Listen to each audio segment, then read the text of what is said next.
Bismillahirrahmanirrahim. Assalamualaikum warahmatullahi wabarakatuh. Perkenalkan, nama saya Rahmi dengan NIM S1S1222027 dari kelas ganjil dengan prodi Teknik Informatika. Nah, tujuan saya membuat video ini adalah untuk menjelaskan flowchart dan program model 1-4 untuk memenuhi tugas dari mata kuliah algoritma dan pemrograman.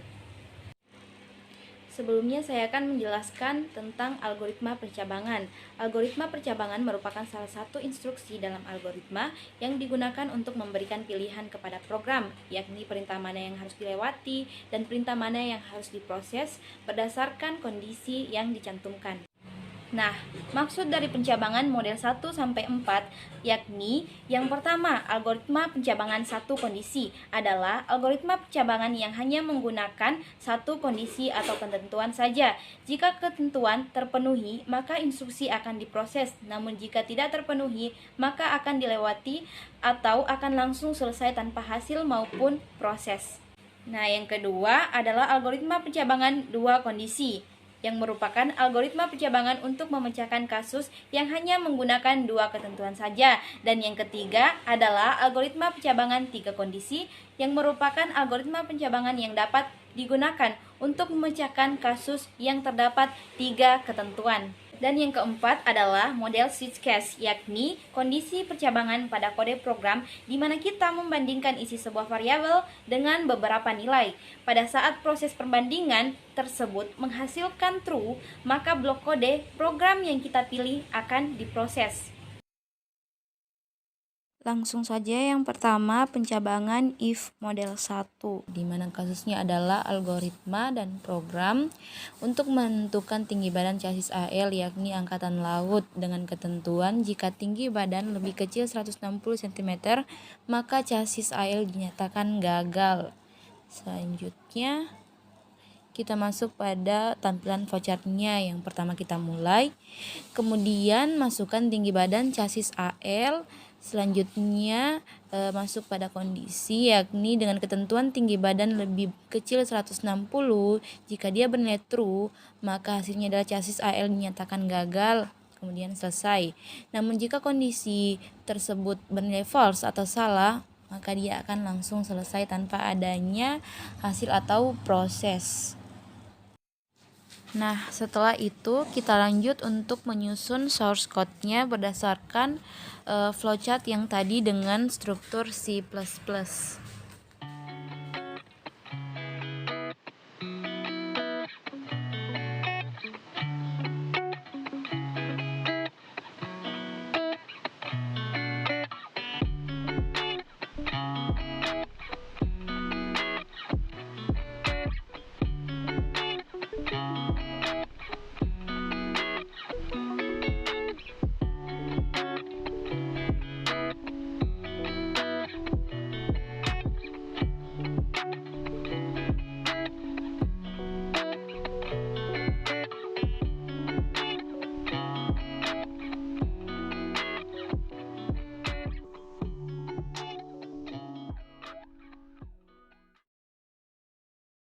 Sebelumnya kita save terlebih dahulu dengan Ctrl S. Selanjutnya kita coba running. Nah, kemudian kita masukkan tinggi badan lebih kecil dari 160, yaitu 150. Kemudian muncul hasilnya chassis AL dinyatakan gagal sesuai dengan ketentuan yang ada. Selanjutnya kita coba jalankan kembali dengan memasukkan tinggi badan yang lebih besar dari 160, yaitu 170. Kemudian langsung selesai tanpa adanya proses atau hasil.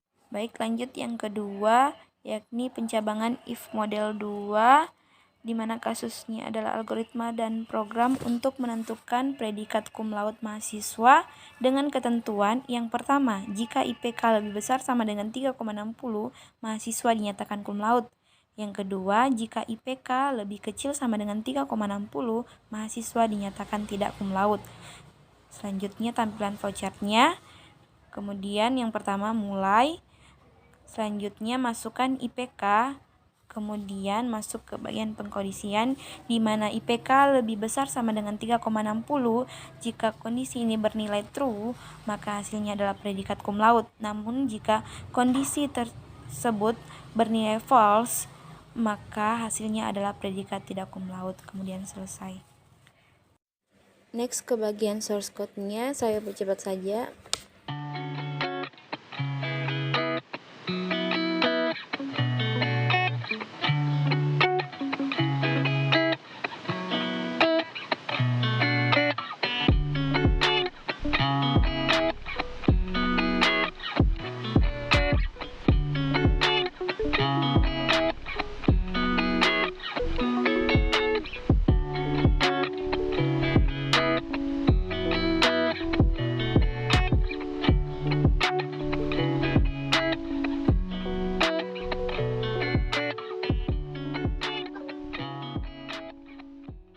Kemudian save lagi.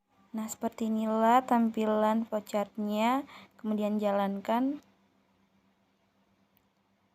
Selanjutnya masukkan IPK dengan ketentuan lebih besar 3,60 yakni 4,00.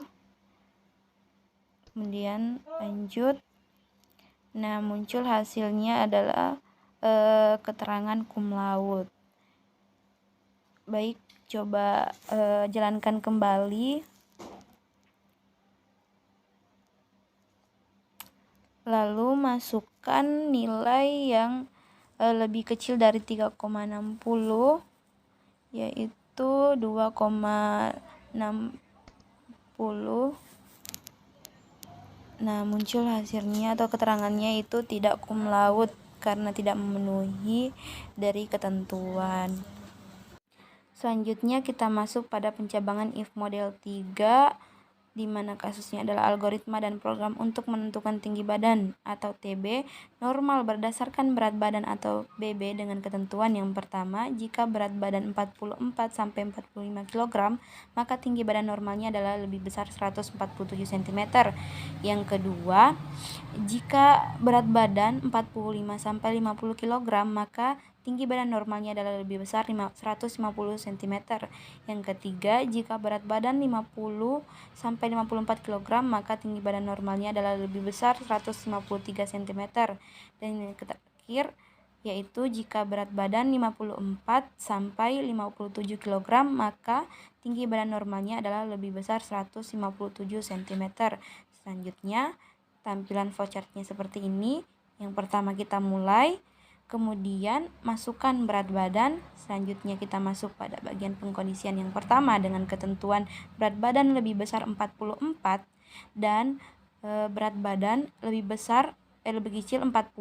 Jika kondisi ini bernilai true, maka hasilnya adalah 147 cm.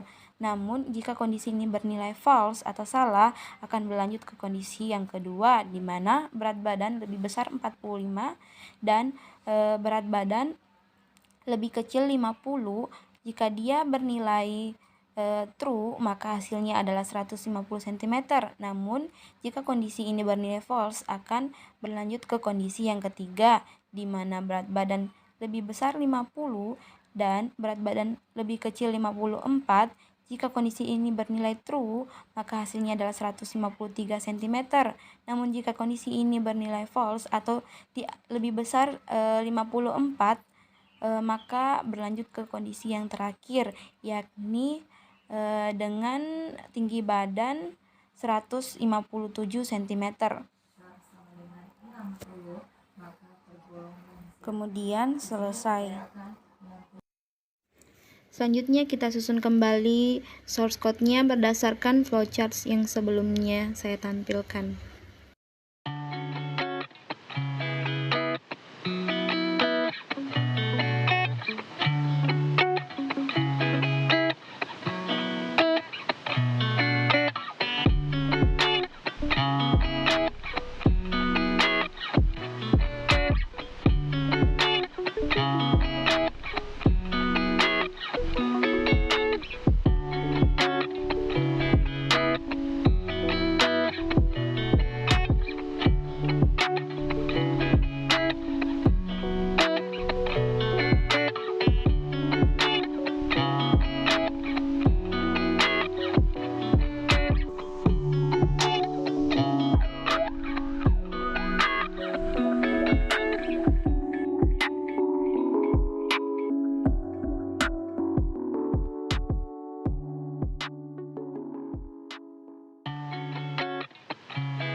Setelah itu kita save.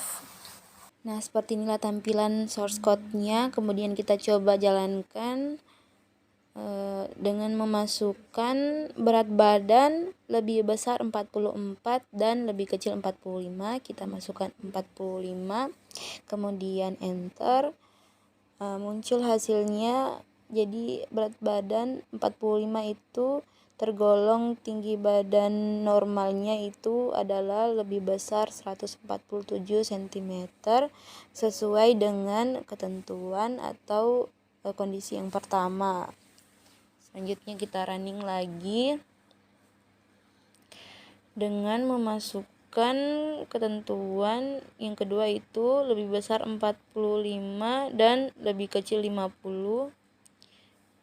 Kita masukkan berat badan 47, kemudian enter.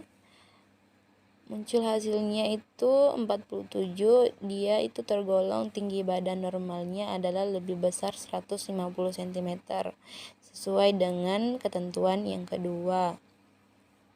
Kita running kembali.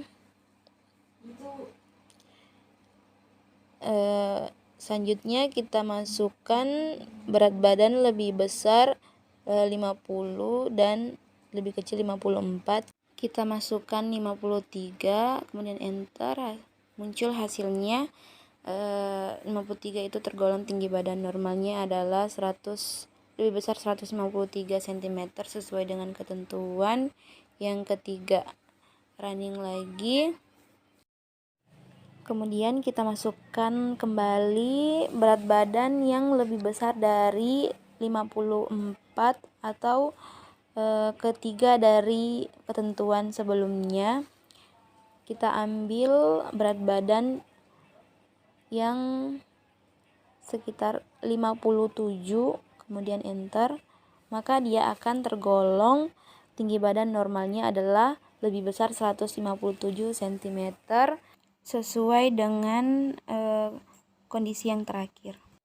Next, yang terakhir pencabangan yang keempat, yakni pencabangan model switch case, di mana kasus yang saya buat adalah algoritma dan program untuk menentukan hasil dari nilai tes TOEFL dengan ketentuan yang pertama, jika nilai sama dengan 1, maka hasil tes yang muncul adalah nilai Anda sangat baik. Yang kedua, jika nilai sama dengan 2, maka hasil tes yang muncul adalah nilai Anda baik. Dan yang ketiga, jika nilai sama dengan 3, maka hasil tes yang muncul sama dengan nilai Anda cukup. Dan jika nilai Anda tidak terdata dari ketiga ketentuan di atas, maka hasil tes yang muncul Anda sebaiknya mengulang. Selanjutnya kita masuk pada tampilan flowchart-nya. Yang pertama kita mulai, kemudian masukkan nilai. Di situ nilai yang kita masukkan akan di switch. Apakah jika dia case 1, maka pernyataan yang muncul adalah nilai Anda sangat baik. Dan jika dia case 2, maka pernyataan atau hasil yang muncul adalah nilai Anda baik. Dan jika dia case 3, maka pernyataan yang muncul adalah nilai Anda cukup. Dan yang terakhir, jika default, maka Anda sebaiknya mengulang. Nah, ketiga case ini akan langsung di break.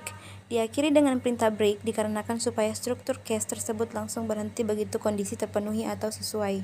Dan akan ditampilkan nilai yang dipilih. Kemudian selesai.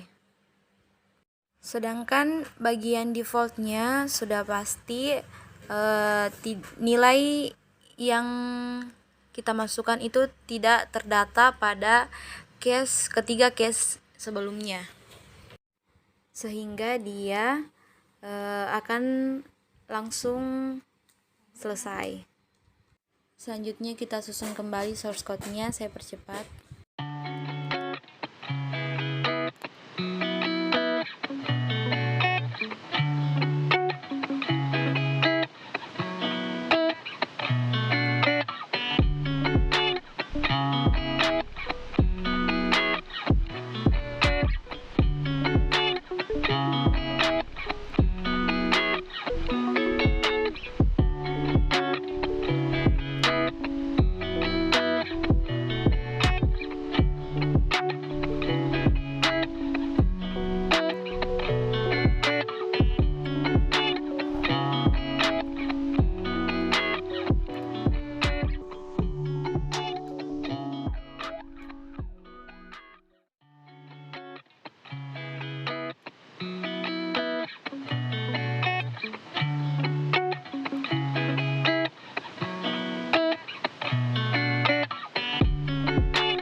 Kemudian kita save dengan Ctrl S.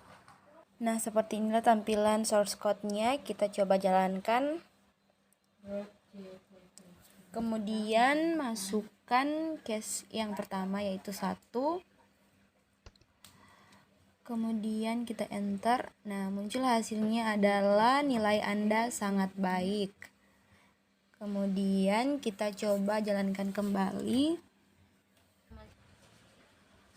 dengan memasukkan case yang kedua, enter.